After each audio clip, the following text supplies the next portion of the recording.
Hi, my name's Pamela and I breed British Shorthairs in Perth, Western Australia. I have a passion for cat breeding and I'd love to share my experience and knowledge with you.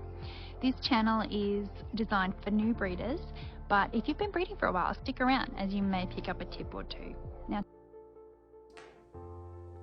when you breed cats for a while, as I have, and it's been at least 18 years now, you will have to deal with end-of-life issues. And I don't want to sound cold when I talk about this, and I don't want to cry while I talk about this either.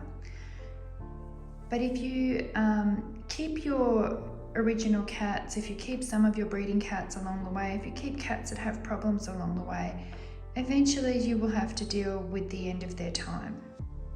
And I just wanted to share this with you because it's happening to me now, and that's kind of how I've been doing things with these videos, just sort of sharing information as it comes up. This is my beautiful girl, Rosie. This is, I am going to cry.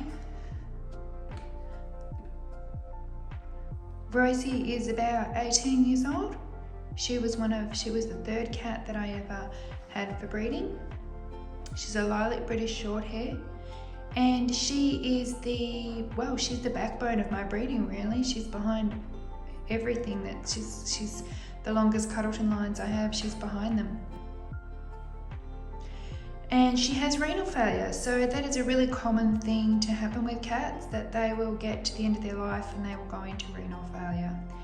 So everything about her, everything else is fine. She's just her kidneys. Kidneys are a funny thing. When you're born, you have kidneys and they have a certain amount of tissue and they have a certain amount of lifespan, really. And you can just hope that they'll last for a really long time. But in cats, we are keeping them when we keep them as pets, when we keep them as, domesticated animals. We're keeping them often longer than the lifespan of their kidneys will allow them. So Rosie's reached the end of that period, really.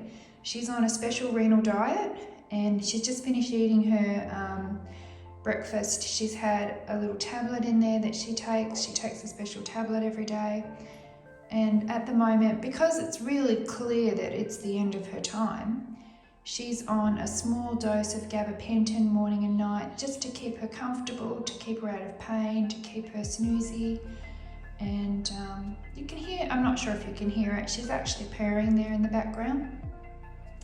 She has, this bed here is a heated bed, so she loves to just lay on a heated bed and she just sleeps most of the day at the moment. Then she's got this little mat here. It's not super clean, but what I've found is she is now completely blind and she relies on her other senses. So she will snuffle her way down to that little pad and she'll sit on that. So I've folded it over a lot, but I don't really want to wash it because I want her to know that that pad is where she goes to, and from that pad she can get to her water dish.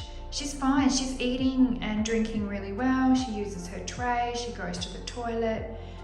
I'm waiting for her to show me that we're done and that it's time to go. But at the moment she's not quite there yet. I'm sure there's other people out there who might think that I'm keeping her past how long I should be keeping her, but this is not a cat that's in pain. This is not a cat that's unhappy. She's not doing what you sometimes see in renal cats where she is drinking because she can't keep the balance of waste in her system versus water coming in. So we've had that before with renal failure, when the cat has to drink so much because it can't actually flush the toxins out of its body because its kidneys aren't working. She's not really doing that, but she's in acute kidney failure. So if that was happening, or if there were other signs, if she stopped eating, if she lost her continence, different things like that would tell me that it's time. But at the moment, it's just a matter of keeping her here in a comfy room. She has a heated bed, she has food, she has water, she gets a little treat every morning and night with her medicine in it. And she's just finishing off her time with us, is what I would say. Now, this is really sad because the longer you breathe, the more you have to do this. Sorry. The longer you breathe, the more you have to do this. And we lost one of our other cats last week as well. And it just gets a bit hard. But I know that Rosie gets to live on, even though she's still with us. I'm sorry, Rosie, I don't mean to dismiss you already. But Rosie gets to live on with all the cats and kittens that I have and that all of my owners have that have Rosie behind them in the pedigree. No one would be happy with those beautiful animals if it wasn't for Rosie and the contribution she's made to my breeding. So I want to keep her happy, I want to keep her warm, I want to keep her loved until we have to say goodbye, which is going to be pretty soon, I think. It's such a shame. I wish cats could live forever. I wish we could have them all forever, but it just doesn't work that way. So as a new breeder, when you have cats come into your program, you need to realise that you need to think about, yes, everything to do with breeding those cats, and it's all new and it's all wonderful, but you also need to be aware that later on down the track you're going to have end of life to think of.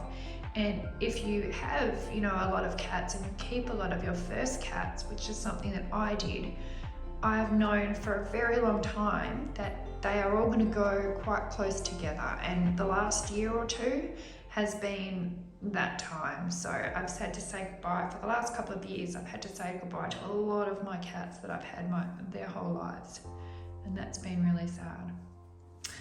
And this is really sad, but you know, she's a really good cat. Rosie, can you hear her purring? I hope you can hear her purring.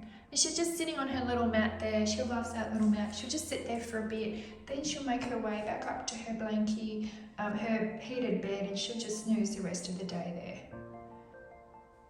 So it's just a matter of keeping her comfortable until it's time to say goodbye. She might go on her own. I don't think she will. I've never really had that except for cats that have passed away quite suddenly. But when they're declining, there is often the point where you need to go and take care of that for them. So I have really caring vets who will help me with that. So that's just something to talk to you about. It's a part of breeding. It's a part of breeding that doesn't get really discussed. I've never seen it really talked about in any books or anything. But as a breeder, you will have to deal with stuff like this as it happens. So there's my Rosie.